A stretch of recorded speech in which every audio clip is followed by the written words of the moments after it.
Hello, ladies and okay, I'm gonna make sure my mic was going. Hello, ladies and gentlemen. Welcome to Unpopular Review, the entertainment side of Unpopular Review. We have the trio of destiny. You have the great Grand Slam Pooba. We have Vic the Victor. We have C the Superior, and I guess we're not a trio anymore because we have four. I guess the fourth member of this group, the executive consultant, who has just. I like that you made time to hang out with us after making your whack for The Sopranos. Executive consultant, thank you for joining us. I don't get the Soprano joke, but let me tell you something. It's the sweatsuit. It's the tracksuit mafia.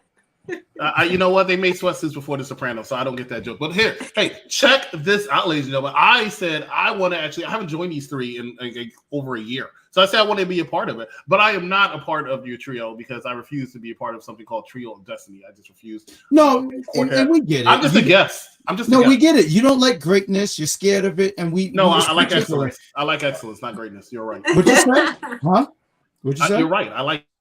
Thank you. So, right, guess. But we're here to talk about Superman and Lois. Where season 4 is going to be happening in April of this year. We discussed it. We said, hey, why don't we talk about season 1, season 2? We have a retrospect of this season. And let's just talk about it. I'll take the floor first. There was a few episodes in this show, so we're not going to go in every episode, but I guess we're just talking about the things that we like. And I just want to open the floor and say one of the things that I really enjoyed about this show is the family aspect of this show. My biggest thing about Superman is he's so unrelatable. I feel like if he punches a villain, that's it. He's so OP, right? Wow. But I know it's surprising. He's so OP. That's amazing. But then you add the family aspect and you have Lois, you have these two kids, you have John, and I'm sorry, I forget the other kids. Jonathan name. And Jordan. Thank you. See, that someone was taking notes. Fantastic. And fell into the shadow realm too. So you have these two young lads, and it's really about them understanding their power and more I don't want to say he's the emo kid, but he's the one who had to deal with a lot of stuff and trauma. And he's going. Okay. But he has to deal with all this stuff, but he's coming into his power. He's starting to discover that he's different from everybody else. And I thought that was a great take. I thought that was some really good stuff. And there was also the villain, and you had someone I thought was going to be Luthor, but he wasn't Luthor. He would end up being Steel later on. The one thing I did not like about Steel was the suit. I wasn't a fan of it. But it was great to see Steel because he was one. So in the comics, you have where there's the death of Superman, then you have all these other Superman coming in, Superboy, Steel, and there was this other metallics like Superman. And I think you would know more, EC, because I know you're a big Superman fan. But Steel, it was great to see him in live action because I didn't think that would ever be on my bingo card. Like, we will see Steel.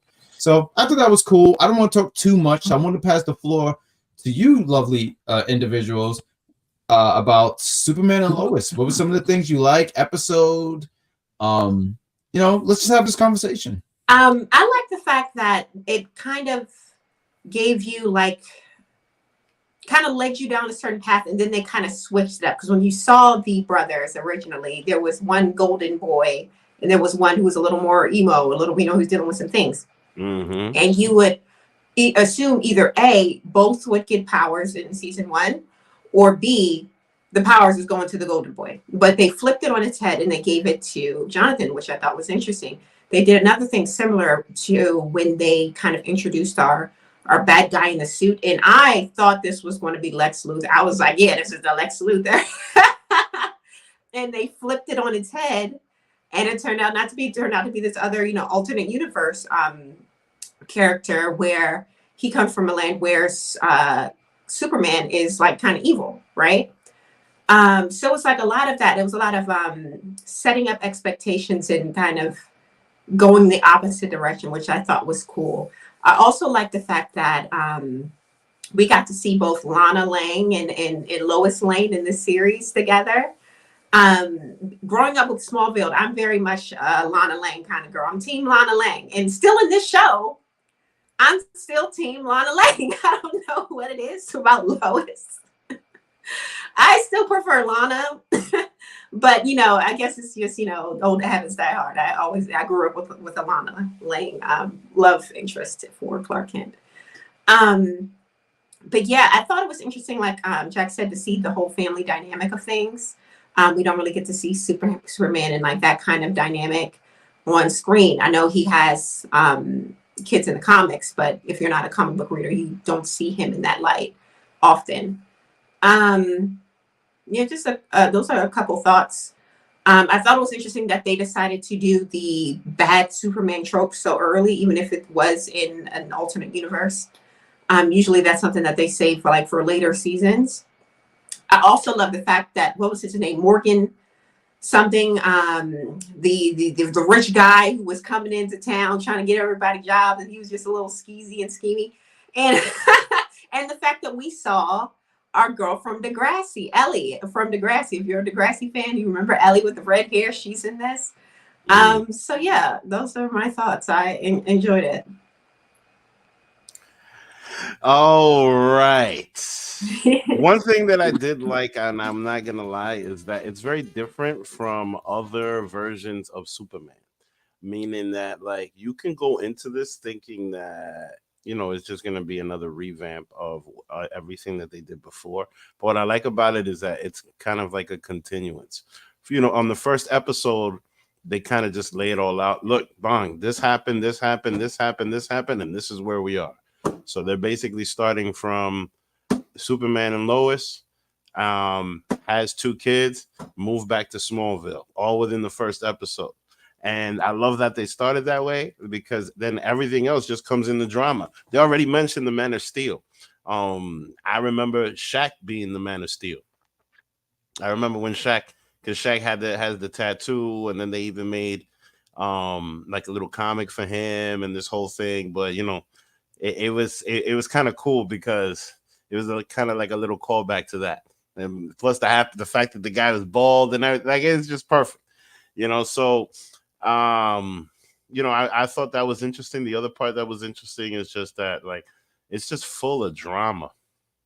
They find this mine full with all this kryptonite, and it's just like, they just has all these people that is just after Superman. And then the other thing is that how Superman's kid blew up this whole thing and then made another Superman, and like another made another super kid, and it's starting to feel a little bit like Black Lightning with all the meta kids, where he's making all these extra super people. So I'm curious to see how far this thing goes. But to be honest with you, it just feels like a continuance of Smallville, where there's like a lot of like high school drama, and then there's a little bit of like, we got to save the world drama, and then it goes back to like relationship drama, and then it goes back to like save the world drama, and then it goes back to like high school drama, and and then somebody's all up in their feelings, and there's just like a lot of that, and then it's like, yay, Superman. So it's a good time so far.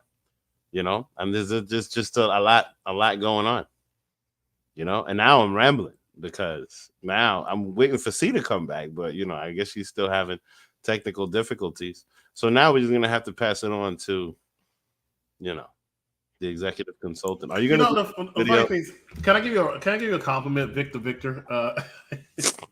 In pre-production, I like doing the little Deadpool thing and unveiling the red carpet or whatever the fuck it's called. I said, hey, your background's too dark, right?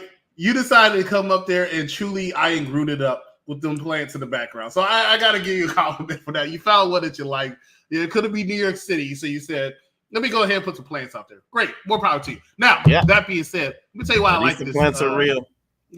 No, they're not. But let's talk about the show, because the show, I love this show. And I just started watching. I wasn't too much of a fan of this of Tyler's portrayal of Superman in the Supergirl TV series, and the reason I wasn't is because he got his butt whipped by Supergirl in the TV series. Now, granted, Supergirl is very, very, very strong and powerful and can beat Superman, but I never feel like she should beat Superman. But of course, it was her show, so I understood it. Didn't think it was going to work, but it does. And I'm always reading the comments, and I'm reading Dan's comment. He said, "Hey, he did a great job as the TV version of Man of Steel, but he's no Henry Cavill." Speaking of which, he said Man of Steel for Shaq's character and the other guy's character, but it's John Henry, I think is his name. But Man of Steel, Superman. Steel is that guy. You got to differentiate. Okay, so that being said, I am going to say something controversial. Right, it's going to surprise some people. Not really. I think overall, Tyler is better than Henry. Right? Overall, I think Tyler is the best Superman on live television, live action screen, whatever you want to call it, small screen. We invite you to our show, and you do this nonsense. Right. So I'm going to tell you something, and I'm going to ask you not to talk. Because I'll do my best. I perfectly let you talk and have your thing, but I'm going to tell you why. Okay. It's the same thing that we have when arguing when it comes to Spider-Man. In my opinion, the best Spider-Man is what's his name? What's the one that you always hate on? See, Toby? Yes, Tobey Maguire's the best Spider-Man, right? Good. Finally, I get if Ron walks off, I'll be happy. Toby's the best Spider-Man. In my opinion, right? Okay. He's my favorite. However, realistically, Tom Holland is the best one on screen. And this is why. Because he's the perfect Peter Parker and he's the perfect Spider-Man. Where Andrew Garfield played a better Peter Parker because I think Andrew Garfield played a better Spider-Man. Okay. And I think Toby played a better Peter Parker. But the perfect mix between them, I think is Tom Holland. Right? Henry Cavill is the ultimate Superman to me. Christopher Reeve is the ultimate Peter Parker to me. I think that Tyler does a good job playing both as a mixture, and that's why I think he's a little bit better. Henry was not a good Clark Kent to me. I loved him as Clark Kent, but he was too cool. He really was too cool. I said it when we reviewed The Man of Steel all them years ago. At the very last scene when he really became Clark Kent, all the women were goo-goo gaga off of him. He just seemed all cool and calculated. You knew if he was one of those guys, he would be smashing every girl in there. Okay, that's how he portrayed that character. Tyler is not that person. He plays a dorky guy. Now, you'll see in later seasons where he does have that edge to him, right? No pun intended, the Morgan edge, but he still played true to Clark Kent. And that's why I say that. And that's no disrespect to Henry Cavill, who still is my favorite, okay? I'm just saying I think Tyler played the best. Now, this season was good. I was not a fan of the villain, but that does not take away from the overall story of the season. I didn't like the actor who portrayed Morgan Edge. I didn't like how they went from Morgan Edge to the half brother. I thought that was a little bit too clunky. I give it out for Steve, who said that some of the storylines that they played out in this season usually happens later seasons, but they were trying to give you so much in this season. Even the little boys finding out how fast the one of them portrays gets their powers. I thought it was very good drama. And before I pass it on to somebody else, because I'm taking a little longer, I'm rambling. My MVP of this whole series is going to surprise a lot of people, but I feel like she is the MVP, and I'm going to give it to Lois Lane. I think Lois Lane is the best Lois Lane I've ever seen on TV outside the animated version. I just think she steals every scene she's in. She's that good, and she has a wide range when it comes to her acting ability. So I'm going to give it up for Lois Lane, and that's all I wanted to say and really wanted to shout out. But back to you, Victor. I love your background, my man. You are truly the man. Anything's better than the Statue of Liberty. No, I agree that the Lois Lane that we got, she rings true to Lois Lane. She seemed very confident. She seems, very eager to get her story and to get things done. So I think that she's a good Lois Lane. But as far as him being the best Superman, I don't know. I disagree. Yeah, I don't agree with that, but I do want to sit here and give him his flowers because I think that Henry Cavill, I know I butchered his last name. He did a fantastic job bringing out Superman, and this guy had big boots to fill out, and I think he did a really good job because I immediately when I saw him, I said he don't have the Superman chin, but there was something about him, and especially as the series goes on, where I was like, nah, I can see why EC would say he might be better than Henry. I could kind of see it, but I don't agree to it. I guess he comes across as more friendlier, a friendly Superman. And I don't know if it's because it's the whole dad aspect of it all. I think it's exactly that. I think you nailed it on the head with that. I think that's exactly what it is. Because you got to remember, there are two different portrayals of Superman. You have Superman from the movies, where it's him and Lois. He has no kids, and then you're talking about Superman with a family, and also two Superman who moves from Metropolis to Smallville. I think there's such a difference. There's such a big difference there, and I agree. I mean, I said a lot of things. I don't know how to follow up with it. Well, no, it's just that No. basically this is a middle-aged Superman. We never had that before. Every Superman that we've ever had has always been a young man in his late 20s, early 30s at the latest.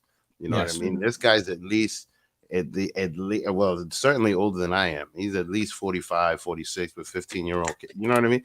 So like I mind you, they're not 15, they're like 17, 18. Like, you know what I mean? So the guy is just, he's different. He's thinking about different things. His perspective is different than before. 15 I mean, and one thing that I really liked is just that, look, you could see that this Superman is very, very informed, as informed as to who he is as Kal-El.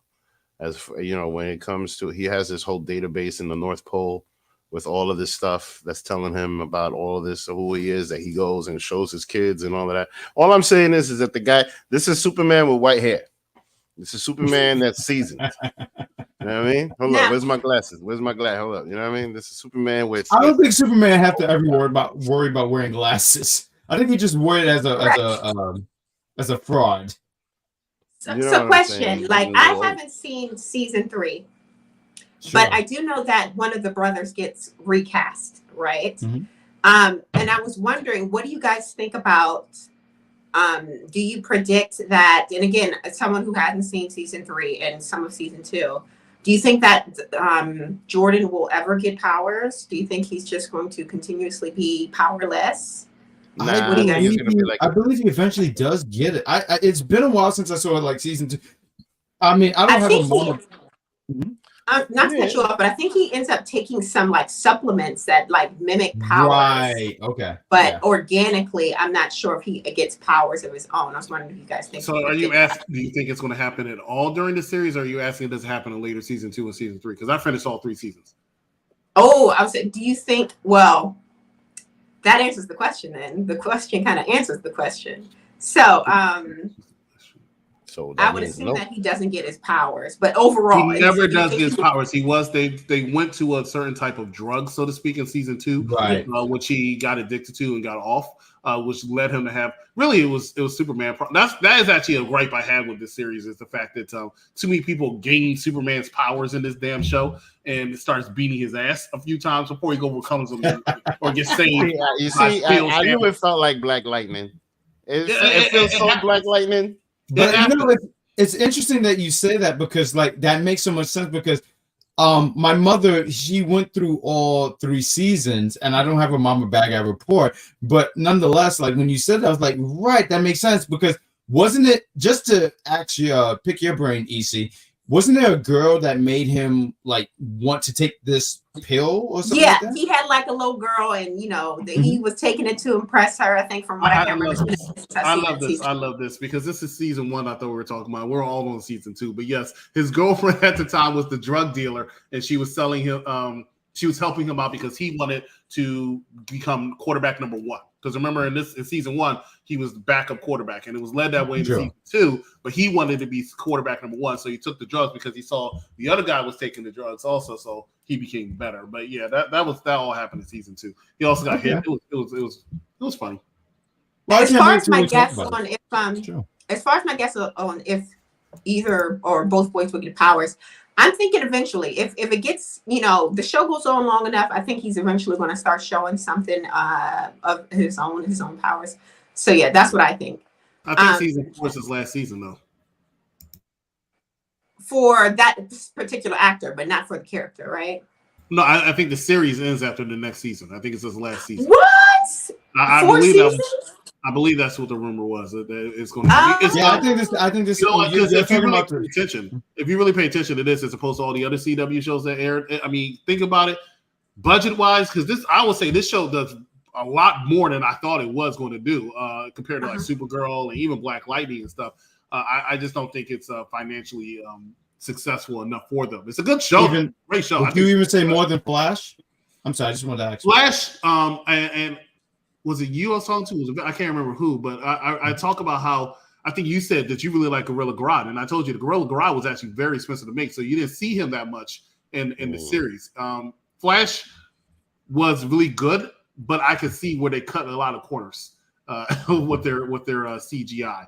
And I'll tell you another thing that bothered me about Flash was that they used the same sets over and over again too much. That annoyed the fuck out of me. This is the second time I used the F word on UPRE, and I apologize, but it really annoyed me. They used the same set over and over and over again. That freaking warehouse was always a big fight scene for everybody. Superman has that problem a little bit with that one area where everybody goes to the same freaking diner and movie theater. They do use that a lot. Every time Superman gets beat up and punched for 5 miles, he ends up landing there each and every single time with the city's mayor and firefighters there. That used to annoy me too, but I mean, what can you say? It's a television show, and they do a decent enough job. I really feel like of all the movies of shows in the Arrowverse, even though this was not really an Arrowverse because this is not the same Superman you saw Lost Supergirl, but anyway. Yeah, I'm sorry. I didn't mean to cut you off here, but I'm glad that you mentioned that because I thought that was interesting because they introduced him in Supergirl, and he was in the Crisis, Infinite Crisis, and then later on, and I just happened to I don't know, I was just on Google, and they were like, hey, this is like in an alternate timeline or something like that? Yeah, it's an alternate timeline, so this is not the same exact Superman, which is why every time the Earth is about to get destroyed by Morgan Edge, you don't see Flash just zooming in there or Supergirl coming to help right. Or anything like that. Or Arrow just comes back from the dead. Again, because he did in the second to last episode of Flash, if I remember correctly. So yeah. Absolutely. Now, question: what do you guys? Well, Chris, I guess you know because you've seen all these seasons. Sure. But some stuff they kind of brought up, and I don't I agree. feel like they ever mentioned it again. Like, remember that boy who was getting powers, and repeat that. I didn't hear the joke, and I don't want to. No, there wasn't a joke. No, You got frozen for a second, so we were just sitting there trying to listen to you, but you were just like, oh crap! So you have to repeat everything you just said. We apologize. No, Chris apologized There because he's a jerk. There was a plot line where there was that boy, that boy from the party, and he got these abilities. Then they ended up having to take him away to like some school or like what was up with that? Because I feel like that never really got addressed. They revisited that in season 2. He became a part of I can't remember what they called themselves, but it was like a secret society of people who had Superman's powers, or at least a part of Superman's powers. But if I remember correctly, he got killed, if not severely injured, by the main villain of that season. Ah, okay. Every season has a primary and a secondary main villain, from what I can tell. Okay. The first one, it was Lex Luthor, who ended up being Steel, and then your real one is Morgan Edge, who ended up being his brother. And the second one, it was actually what's the thing that sucks the energy out of people? You're not talking about the Phantom Zone, right? It's not the Phantom Zone. It sucks. It's a Parasite. Parasite was the main villain, but the secondary villain was this head of the guy who took over Lois's father's position in the DEO, or whatever the hell it's called, DOA. How did you guys feel? I'm sorry, because I know you're the host, and I don't mean to interrupt you, sir. Right. But it was really it was Parasite. They just didn't want to call it Parasite. Dan is saying the Eradicator. Oh, the Eradicator was season 1. I'm sorry, it's Eradicator was season 1. Yeah, go ahead. Oh, Rhea Ripley. You guys like wrestling? Yeah, UPRE, buddy. I don't care. I laughed. But how did you guys feel about Lois's dad? Because I mean, military dude. Go ahead. You said all of that drama with her father was crazy. Crazy. I liked it because I remember him from this show. What's it called? Nip Tuck. Isn't that the Nip Tuck guy? I don't know. Nip Tuck is the guy who played Dr. Doom. Remember we? Yeah, I was gonna say Julius McMahon. Julian. Right? Julius McMahon, I believe his name was. Julian McMahon. Oh, I said Julius. He's all over the place. Let me answer Dan's question real quick, or it might be sure. Diggle did appear on Superman and Lois, but that doesn't mean it was the same Diggle. Remember, this is an alternate universe, but he does the same thing. He's from just to be sure, because I didn't watch Arrow, but he's from Arrow, correct? Correct. He's from Arrow. He doesn't age. He was this also is kind of like a mirror universe a little bit, right? yeah, it's alternate universe. He doesn't age, but that actor has looked the same since he played in Dexter. And for anybody who used to watch that show, I love to go back and review because I love Dexter. Because I know Dexter was like in the mid 2000s. And they actually had another season like a year or two ago, and I haven't watched it yet. I need to watch it. But it's like it's so old now. Like I don't know, But I love it almost feel like it don't fit in this time, right? Yeah, but I love that show. That was a good show. I forgot what I was going to say. Hey, I love the But just to wrap it up, guys. Just to wrap what it up. are you gonna do? Like, you know what I mean? See, moving on up to the east side. Anyway, what were you saying? What the hell is happening? Go ahead, Sue. Just to wrap it up, in the finale of the season 1, we see that from the flashbacks where Lois in this alternate universe has a daughter. She finds a way to get into this universe, crash lands in front of the Kent household, and she just like, hey, Dad, she's here. She sees who she thinks is her mom. It's not her mom, of course. It's this universe's mom, because her mom died in her universe. What did you guys think of that big reveal of her transferring into this universe with this mother who isn't, her mother? It was cool. It was cool. I don't know if I have like any big thoughts about it, but it was cool to see that there was like, I think one of the things that I learned about myself as time goes on is layers, right? So you have Steele, who we all thought was Luther and stuff like that, right? And it's like he has this daughter, and now he's raising his daughter in this universe. I thought it was cool. Once again, the only thing I didn't like so much was the suits. I wasn't a big fan of the suits. I'm starting to get tired. Matter of fact, I do have a Mama Bad Guy report. Hey, nice. She saw the suit and she said, "Why are they copying off Iron Man?" She was not a fan of it. When she saw that, my mother has watched enough of these. She just watched Justice League yesterday. She liked it. And I said, none of these movies are better than any of the Avenger movies. I feel like we'll eventually have one of those. Me and EC were talking about what movie is better than whatever, and stuff like that. We'll talk about it off here. But she said here and said, why are they trying to be Iron Man so badly? That's my mother. Like the man in the iron. Well, you know what it is when the suit. You know, in the suit, not the suit itself. It's like, when Iron Man, and you can see him inside the suit, and you can see all the technology and stuff like that. That's what she saw, and that's what my mother. That's all my mother knows. So all she said and looked and saw that and said, "Why is he trying to be Tony?" Well, I guess it's nothing new under the sun. Everyone's snatching something from somebody. But that's hold on. If I can piggyback off of that, I mean, it's going to be hard to. When he did it, right? It was so original, and when I mean the Iron Man movie, it was so original. It's hard to do anything that's going to like counter that. It's anything under that is going to look subpar. So everything that they've done in a suit since then always looks like that to a certain extent. The other part about it is what I call FaceTime. It's one of the issues I had with the second the RoboCop reboot. Too many people have to take off their mask and helmet and stuff like that so they can get FaceTime so you can see their face as the actor who's portraying this particular character. So they can show you their acting ability in their face. And I think it takes away sometimes from the actual movie, which is why I'm a big fan of the Judge Dredd movie in 2000, I believe it's 11, right? Oh, okay. 2000, I think 8. I love that Judge Dredd because Carl Urban kept that helmet on the entire movie. As he should have, because that's how it was in the comics. You never saw his face; he only had the helmet. But when Sylvester Stallone played him, that helmet was off like 85% of the time. So I just something to consider. And also to answer C's question from original before she wraps it up, because she's in charge, is simply because I will say, look at it, she's not her head.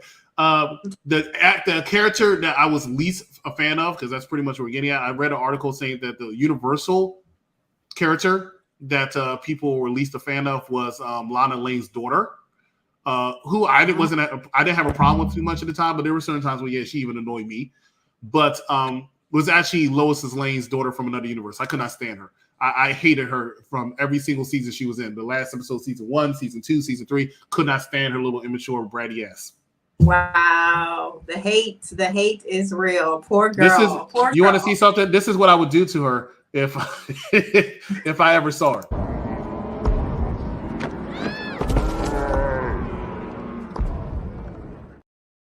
That's what shame. It's a shame. That's a shame.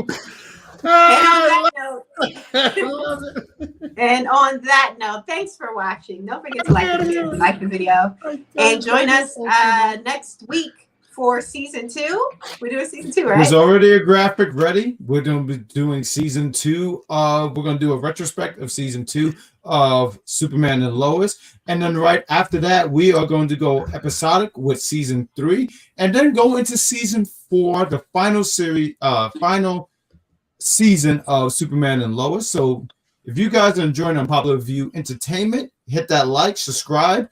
And there's so much content. EC, I'm pretty sure y'all not just, we do the TV series size of everything.